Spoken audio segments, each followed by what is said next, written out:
to Morris Custom Builds. Today I'll be reviewing my customized and modified Razor Crest. Been really excited about this one. This is probably my favorite set, and yeah, I was very eager enough to do a review today. So I guess let's just get into it. So here it is, my customized and improved Razor Crest. Now I'm not going to say it's movie accurate because it most definitely is not. It's definitely a model I got carried away with as I started building, but I like it. It's not everyone's cup of tea, but I'm definitely a lot happier with it. So unfortunately I don't have the original box art, as I built this 6 months ago, so there's not much I can compare it to. But if you do have your own Razor Crest there sitting with you, you can probably point out a few differences I've already made. So anyway, to start off, we'll start off with the canopy. So originally this was two separate pieces. You would remove this front section first, and then it would allow this rear section to fold forward. It was a little bit fiddly, and I mean, it did the job, but yeah, definitely needed improvement. So I added this hinge part here and these two spanner pieces, which allows this to become one piece.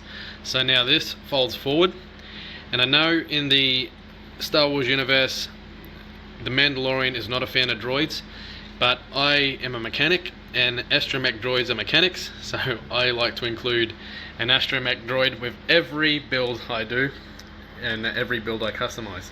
So this is no exception. Here he is.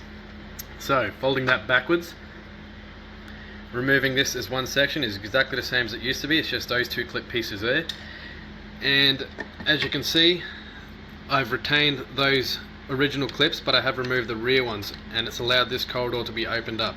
So now I can fit a seat for the Mandalorian, and yeah, I'll just remove him so you can see that. So as you can see, it's just two hinge pieces, does its job, folds forward and is articulated. So yeah, it's I'm quite happy with that. Now originally they don't give you a spot for Grogu to sit on, so you're supposed to actually sit him on the Mandalorian's hand, which is a bit awkward. But I've actually made a little spot for Grogu to sit on right there, and I've added my own control pieces and control panels as well. So I'm not 100% sure if the original set came with that control yoke right there, but I think I've added that. I think it originally just came with the one control panel piece, and I've added this one here as well. So yeah, a little bit of detail, a little bit more, but nothing too crazy, just enough to sort of satisfy what I was looking for in this set. So I'll just pop that back on.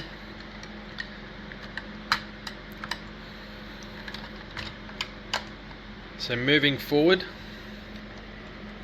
now this section here originally was storage for the bolt right here, but as you can see, I've now retrofitted everything and it's become a weapons rack. So a few of the guns from the movie there, I think it's the pulse rifle, just your standard rifle or pistol. It's a lightsaber hilt, but I don't know what I'm going to call that yet. But yeah, I've also added control panels just to add to the imagination that this is where he would probably plan out his next hunt or his next bounty. And yeah, just rebuilt that sort of side, and I quite like it as well. Now back here there wasn't a set of, I guess, ladder pieces. I've added hinge pieces to lead up to the top corridor there. I'll just open up this other side here so you can see a little bit better.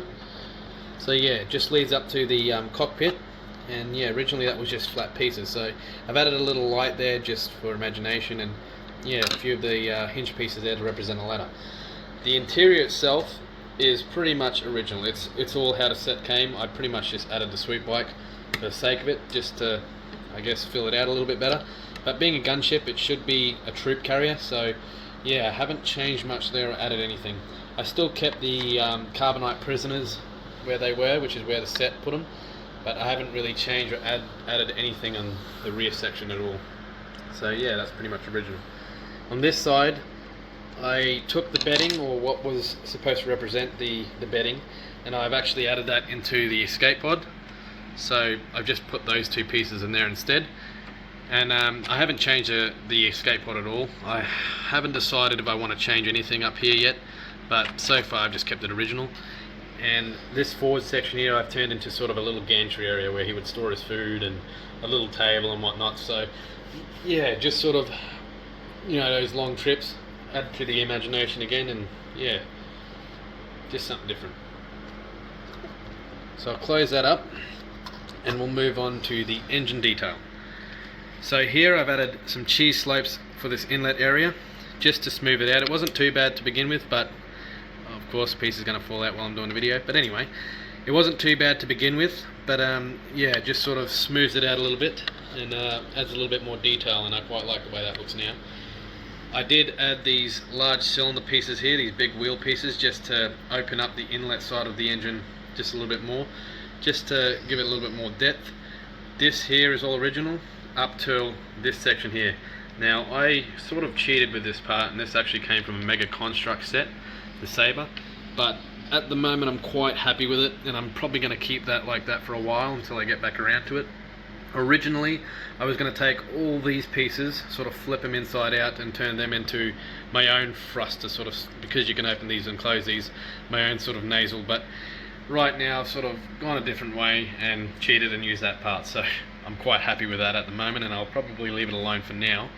But yeah, for the top side of the wings I added all these cheese slope pieces here. They've sort of smoothed it out a little bit more and added a little bit more, I guess, detail to it. Nothing too crazy. And the top end of the rear section, I just added these two for a little bit more detail. Actually, I think these two originally came with it, and I just added the top pieces there. And I just sort of smoothed this out and added a few little bits and pieces just to flatten it out and yeah, make it a little bit more smoother. Not too much here at the back. Now the turret, something I just prefer. I liked turrets on gunships. This one didn't come with one, but I had the pieces, so I thought why not. It just folds away quite nicely, so you fold that up and it'll just sit there like that. So I thought why not, I'll add one. I like turrets, and yeah, why not add one to this ship, I guess. But it definitely didn't come with one, and I'm not sure in the Star Wars universe whether they ever did. So moving on, let's get to the underside. So underneath the wings you can see I've added these thrusters. It didn't have these before. Originally it was flat from there onwards, and I added these large slope pieces here to add a sort of angle towards the thrusters and the wings. I quite like that. It's yeah, it looks good to me. So there was definitely no detail there before, and there's detail there now, so yeah, I thought that was a pretty good addition. Now for the landing gear. So originally the set came with very short Technic arms. These ones I think extend by about 2 or 3 holes, and originally they sort of did retract, but only very shortly. So this is originally how flat, or the depth of the actual lower end of the fuselage was. I had built it up to about here to allow the landing gear to retract. So the way these retract, they fold forward, so you pretty much just tuck these in there and they sit nicely against the fuselage, pretty well and concealed. You wouldn't really notice them until you actually fold them out, and it sits nice and flat from the bottom there.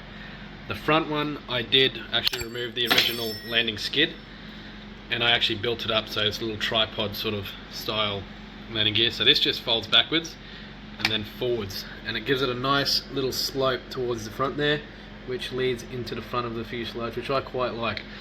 And yeah, I had to build this up as well. Again, originally it ended here and was flat all the way along towards the back, so I actually added these layers and a little bit of a flare out there just so that I could conceal the forward landing gear a little bit better, and I'm quite happy with how that turned out. So I'll just pick it up now to show you. Hopefully a bit awkward with one hand, but we'll get there. So that's how it now looks with those slope pieces towards the thrusters. I quite like that, and that's how the landing gear looks tucked away. So I'm quite happy with how that has turned out so far. But yeah, so this is my customized Razor Crest. I'm pretty happy with it. I really like the model. It's a shame that they blew the model up, or the aircraft, spacecraft up in the series, and I do hope it returns. But yeah, I guess we won't know until the next season comes out. So there you go. There's my version of the Razor Crest. Slightly improved, not dramatically. Enough that it satisfies what I'm looking for right now. I hope you guys enjoyed watching the video. I'm sorry and I apologise for not having the original box art to compare this to. But in the future I'll definitely be more prepared. I did build this 6 months ago, so I wasn't planning on really keeping any of the box art, and I didn't really know I was going to be doing YouTube videos, and here I am. So anyway, I look forward to posting up the next video, which will be, as promised, the improvements and customization of General Grievous' Starfighter, which I'll be starting directly after this video. So hopefully within the next few days I will have this done, and or at least satisfied enough that I can post some content about this and see what you all think. So yeah, I hope that some of you were able to maybe get some ideas of what I've done and maybe put it towards your own builds, or even some customization you're doing to some sets of your own. I do love this. I've always loved Lego, always loved Star Wars. I love building things in general. So I thank you all for watching and having the patience with me. I'll get better with the editing, and yeah, I'll see you in the next video.